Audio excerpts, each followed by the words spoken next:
আমি ধন্যবাদ জানাই পীরে তরিকত মাওলানা ফারুক হুজুরকে, যিনি আমাকে বিভিন্নভাবে ইসলামের সাথে ঐক্যবদ্ধ করেছেন। তো আসলে এটা মুহররমের মাস অত্যন্ত সুখের মাস, হৃদয় বিদারক মাস। খুব খেয়াল করেন, মহান আল্লাহ তাআলা কিন্তু আমাদের সৃষ্টি করছেন। আমরা কি আল্লাহ দেখি? দেখি না, তারপরে আমরা বিশ্বাস করি। তো আমাদের রাসূল পাক আমাদের মাঝে এসেছিলেন, আমরা কি দেখি না, কিন্তু আমরা বিশ্বাস করি। তো এটাই হলো ঈমান। আল্লাহ কি বলেছেন? মুমিন আল্লাযিনা আমিনু বিল্লাহি ওয়া রাসূলি, তারাই মুমিন যারা আল্লাহকে বিশ্বাস করেছে এবং রাসূলকে বিশ্বাস করেছে। যদি আল্লাহ রাসূলকে বিশ্বাস করে আমাদের ঈমান হয়, তাহলে সেই ঈমানের দাবি কি? আমাদের কর্তব্য কি? প্রথম কর্তব্য হলো কিতাব আল্লাহ, মানে আল্লাহর হুকুম আহকাম মেনে চলা। তারপর আল্লাহ কি বলছে? কুল আসআলুকা আলাইহি আজরান ইল্লা মাওয়াদ্দাতা ফিল কুরবা। অর্থাৎ আল্লাহ বলেছেন, হে হাবিব, আপনি বলুন, আমি রিসালাতের মহান দায়িত্ব পেয়ে তোমাদের কাছে কিছুই চাই না, আমি শুধু চাই আহলে বায়তের ভালোবাসা। দেখছেন, মাওয়াদ্দাতা ফিল কুরবা বিভিন্ন তাফসীরে এসেছে, তাফসীর আব্দুল মনসুর, তাফসীর রুহুল মাআনি, তাফসীর জালালাইন, যে এই মাওয়াদ্দাতা ফিল কুরবা দ্বারা আহলে বায়তের 5 জন সদস্যকে বোঝায়। কিন্তু বর্তমান যে নতুন প্রজন্ম দেখেন না, শর্ট প্যান্ট পরে পরে হারে, বড় একটা মোবাইল হয়েছে, ক্লাস 1-এ পড়ে, এমন বাচ্চা আছে ইংরেজি জিজ্ঞাসা করলেও জানুয়ারি থেকে ডিসেম্বর মধ্যে বলে। এই দিনে একটা দৌড়ছিলাম, ক্লাস 8-এ পড়ে, ছোট ভাই তোমার নাম কি? বল্টু। আরে বল্টু আবার কিভাবে নাম? বল্টু তো কারেন্ট মিস্ত্রি বাথরুমে তো তাই না, আমরা বই রাখছে বল্টু। আচ্ছা ঠিক আছে, তোমার নাম বল্টু, বেশ ভালো কথা। এই যে মুহররম মাস, এটা কি? ওইটা একটা প্রশ্ন করলে এটা একদম সোজা। এটা হলো এই দিনে বাংলাদেশ স্বাধীন হয়েছে ব্রিটিশ থেকে। অথচ এই নতুন প্রজন্ম তাহলে ভাই কি জিনিস চিনে না। ওই অবস্থা থেকে যে আমাদের যে বুদুল সবাইকে আহলে বায়তের কনসেপ্ট যে ধারণা, যে ডেফিনিশনটা আপনাদের কাছে বুঝিয়ে দিয়েছেন, সত্যি ধন্যবাদ পাওয়ার যোগ্য। তো দীর্ঘ 20 বছর খেলাফত জীবনের অন্তিম শেষে যখন আমির মুয়াবিয়া উনার ক্ষমতা ইজিপ্টকে দিয়ে দিছে, ওই দুষ্ট ইজিপ্ট কি করলো? ক্ষমতা পাওয়ার সাথে সাথে ইমাম হোসেনকে মৃত্যুর পরোয়ানা জারি করলো। মদিনার গভর্নর চিঠি দিলেন, যদি ইজিপ্টের কাছে বায়াত গ্রহণ না করে তাকে হত্যা করা হবে। কিন্তু সত্য নিয়ে এক খ্রিস্টপদে ইমাম হোসেন মৃত্যুকে ভয় পায় না, উনি কিছুতেই ইজিপ্টকে খলিফা হিসেবে মেনে নিতে চাননি।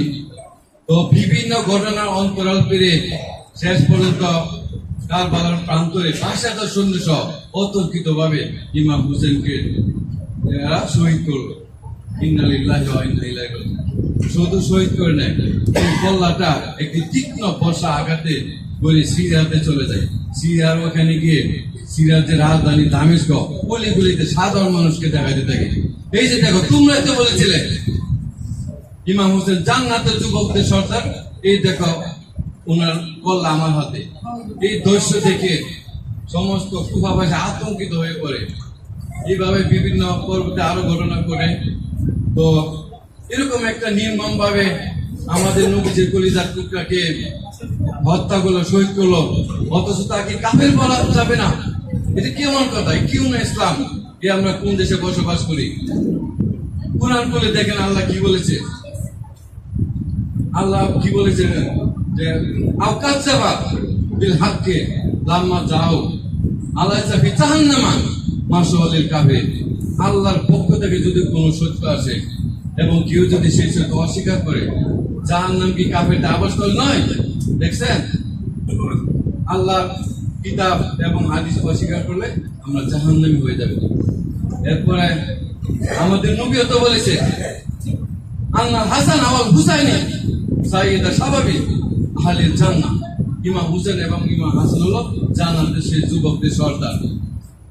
এবার আসুন হাদিস শরীফে, হাদিসও কিন্তু আমাদের নবীজি বলেছে যে সিবাবুল মুসলিমা ফুসুকুন, যদি কোনো মুসলমান মুসলমানকে গালি দেয় তাহলে সে ফাসেক, সে সত্যভ্রষ্ট, সে পথভ্রষ্ট, সে বেয়াদব, সে গুমরাহ।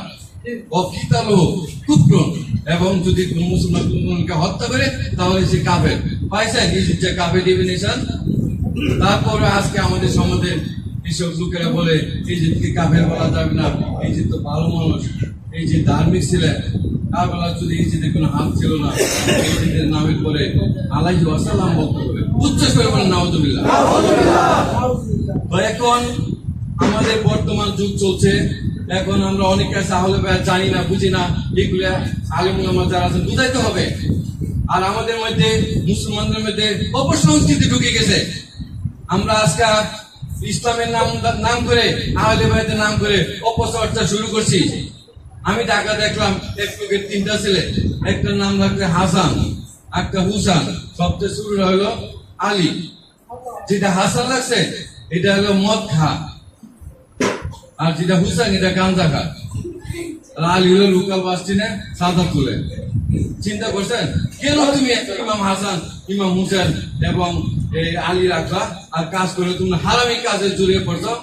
আমাদের এলাকায় যে দেখছি নামাজ পড়ে, রোজা রাখে, 8-10 লাখ টাকা খরচ করে প্রতি বছর খরচ করে, অথচ ঘরের মধ্যে কিস্তির অফিস খুলে দিছে।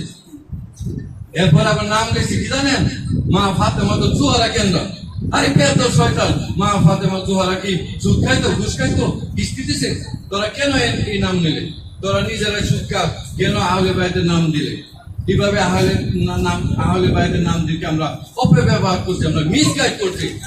তো নতুন প্রজন্ম যাতে আহলে বায়াত সম্বন্ধে জানতে পারে, বুঝতে পারে, এবং সবাই যাতে এই সম্বন্ধে ধারণা রাখতে পারে, এবং আমরা যেন আহলে বায়াতের প্রেম নিয়ে এবং রাসূল পাকের মহব্বত নিয়ে আমরা শ্রেষ্ঠের সাথে ত্যাগ করতে পারি, সেই আশা সবার কাছে ব্যক্ত করে আমি আমার সংক্ষিপ্ত আলোচনা সমাপ্তি করলাম। আসসালামু আলাইকুম।